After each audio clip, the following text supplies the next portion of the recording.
My channel. Hope you guys are doing extremely fine.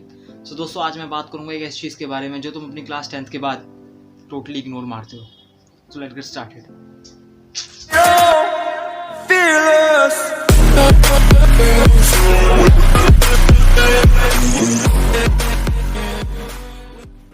तो दोस्तों, जो चीज़ तुम सबसे ज़्यादा इग्नोर मारते हो ना क्लास 10th को पास करने के बाद, वो है तुम्हारी क्लास 11th।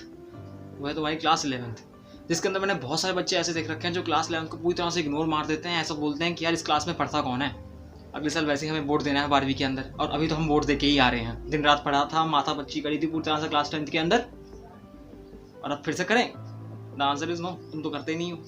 ठीक है, कुछ बच्चे ये कहते हैं यार क्लास 11th में बोर्ड थोड़ी ना है जो पढ़ना पड़ेगा इतना ज़्यादा। कुछ बच्चे ये कहते हैं यार क्लास 11th का रिजल्ट कभी लगता है ज़िंदगी में, कभी यहीं कहीं पे यूज़ होता है क्लास 11th का रिजल्ट, जो पढ़ें क्लास 11th में। कुछ बच्चे ऐसा कह देते हैं। कुछ बच्चे इतने ऐसे होते हैं कि भाई साहब क्लास 10th के अंदर उन लोगों ने सोशल मीडिया से अपना नाता तोड़ लिया था। ना ही इंस्टाग्राम पे थे, ना ही व्हाट्सएप पे थे, ना ही स्नैपचैट पे थे, ना ही ट्विटर पे थे, ना किसी सोशल मीडिया के ऊपर नहीं थे, और सिर्फ फोकस था 10वीं की पढ़ाई के ऊपर।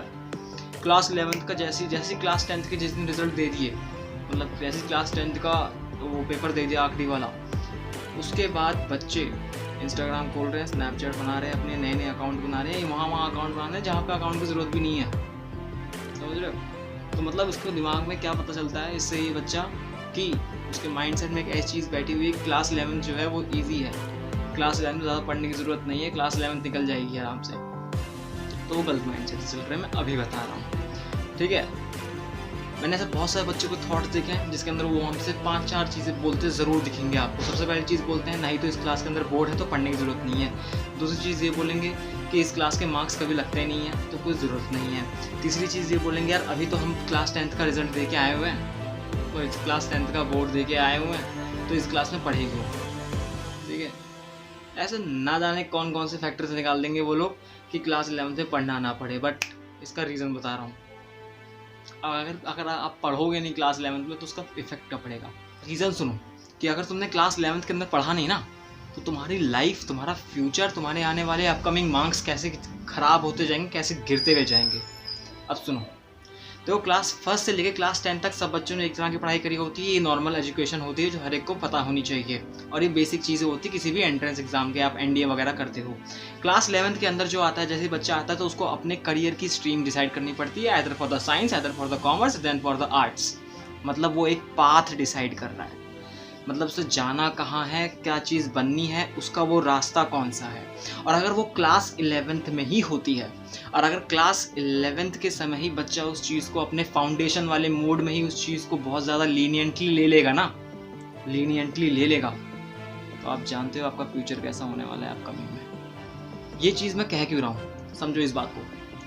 कोई भी कंपनी होती है, कोई भी बिल्डिंग होती है, कोई भी बिल्डिंग चाहे वो जितनी बड़ी बिल्डिंग होगी, अगर उसकी नींव, मतलब जहाँ पे वो फाउंडेशन है, अगर उसकी नींव ही अच्छी नहीं होगी तो क्या वो बिल्डिंग खड़ी हो पाएगी ज़्यादा समय तक? The answer is no.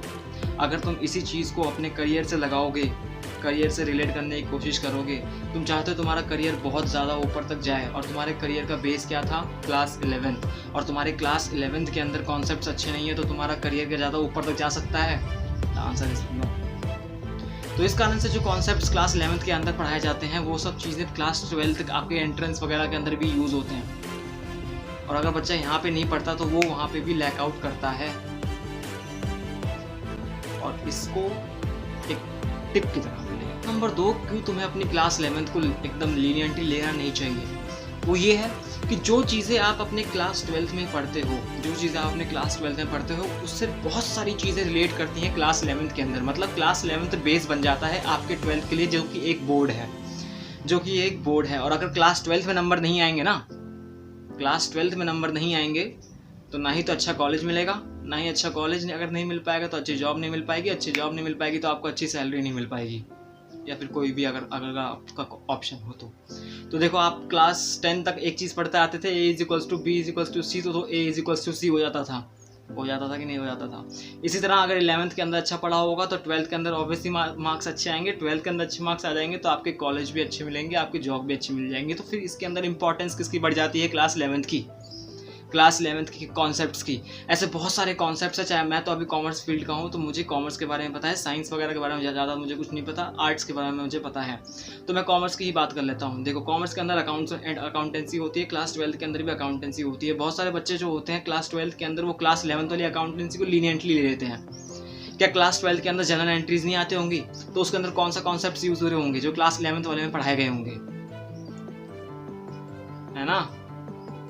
और अगर जनरल एंट्री का बेस ही अच्छा नहीं होगा तो वहां पर रट्टाफिकेशन मारते रह जाओगे। और तुम जानते हो अकाउंटेंसी एक प्रैक्टिकल सब्जेक्ट है। अब इसका सोल्यूशन कि भैया करे क्या इस चीज़ के लिए। सबसे पहली बात तुम्हें अपने क्लास 11th को ज़्यादा इंपॉर्टेंस देनी पड़ेगी as compare to your class 10th।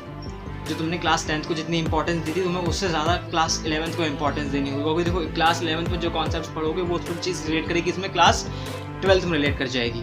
और क्लास 12 भी एक बोर्ड्स है। मैंने ऐसे बहुत सारे बच्चे देख रखे हैं जिनके क्लास 10th में ज़्यादा मार्क्स आते हैं लेकिन क्लास 12 के अंदर वो मार्क्स घट जाते हैं। ऐसा इसलिए बिकॉज उन्होंने क्लास 11th को बहुत ज़्यादा लीनियंटली ले रखा होता है। और जो बच्चे क्लास 11th को ज़्यादा सीरियसली ले जाते हैं क्लास 10th के बाद भी, तो उनके 12th के अंदर अच्छी परसेंटेज आती है, अच्छी लाइफ, अच्छे अपॉर्चुनिटीज़ उनको लाइफ में अंदर मिलती रहती है। सो इसके अंदर क्लास 11th की भी अपॉर्चुनिटी बढ़ जाती है। साथ ही साथ दूसरा नंबर ये है कि क्लास 11th के अंदर भी अपना एक एम रखो। मैं जानता हूँ क्लास 11th के अंदर मार्क्स स्कोर करना बहुत मुश्किल होता है, लेकिन जो मुश्किलों से बढ़ता है ना आगे वही सफल होता है।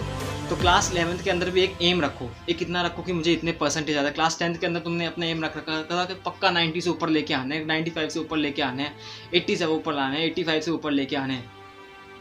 क्लास 11th में भी ऐसा रखो, समझ रहे हो ना। क्लास 11th के अंदर भी ऐसा चीज़ रखो, इसमें भी एक एम रखो, उसके आसपास पहुँचो, वो बहुत बढ़िया है। वो तुम्हारी अचीवमेंट है जो तुम्हें अब आगे जाके फ्यूचर में मदद करेगी। और तीसरी चीज़ है वो ये है कि तुम्हें भी क्लास 11th के अंदर जो पढ़ाई होगी ना वो स्टार्टिंग से करनी पड़ेगी। ऐसा नहीं है कि भाई क्लास 10th का पेपर हो गया उसके बाद रिजल्ट भी आ गया और अभी तो देखी जाएगी कोई रिजल्ट, कोई उसकी क्लास 11th के एग्जाम्स तो बाद में होंगे उसको देखी जाएगी। ऐसा बिल्कुल भी नहीं है, लंबी छुट्टी भी चलेगी तुम लोग, कोई चिंता वाली बात नहीं है। बेटा फंस जाओगे, सच बता रहा हूँ मैं, मुझे ले लेगी फिर जिंदगी क्लास 11th के बाद, ठीक है। तो इस चीज़ से बिल्कुल मत आना।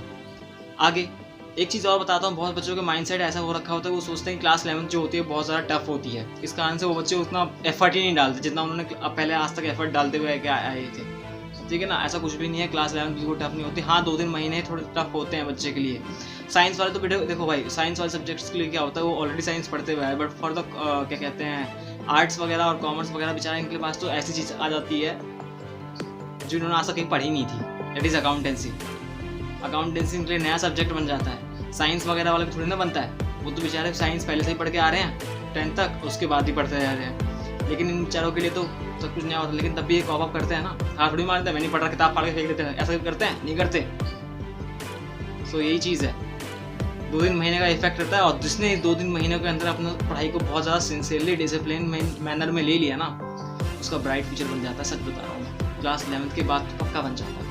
इस चीज़ के अंदर बिल्कुल भी किसी को डरा नहीं रहा हूँ कि मतलब बिल्कुल क्लास सीरियस लेनी है, वो करनी है। भाई एंजॉय करो लाइफ के अंदर, भाई एक ही बार ज़िंदगी मिली है, मौज करो, कोई चिंता नहीं है। लेकिन हर चीज़ का कुछ ना कुछ डिसिप्लिन होता है, हर चीज़ का किसी का कुछ ना कुछ टाइम होता है, टाइम पीरियड होता है। ऐसा नहीं है पूरे दिन फ़ोन ही चलाने में लगे हुए हो, पूरे दिन बाइक पे घूम रहे हो, पूरे दिन गाड़ियों में घूम रहे हो, ठीक है। ऐसा बिल्कुल भी नहीं है, हर चीज़ का कुछ ना कुछ टाइम स्लॉट होता है। तो वो चीज़ करो, अपने फोकस करो, क्लास 11th को सीरियसली लो, बिकॉज यही तुम्हारा फ्यूचर डिसाइड करेगा और तुम्हारे फ्यूचर की नींव है ये। फ्यूचर सुधारना है तो क्लास 11th को अच्छा भी करना पड़ेगा। सो that's it for today guys, hopefully like this video. पसंद आई हो तो लाइक करना, ना पसंद आए डिसलाइक कर देना, कोई फर्क नहीं पड़ता। लेकिन हाँ, तुम्हें नहीं पसंद आई, तुम्हारे दोस्त को पसंद आ सकते है तो उसको शेयर कर देना, ठीक है। नए हो तो सब्सक्राइब करो, पुराने हो तो लाइक करो, तो शेयर करो, बस। So that's it for today, thank you very much. मिलता हूँ कल की वीडियो में, till then tata bye bye.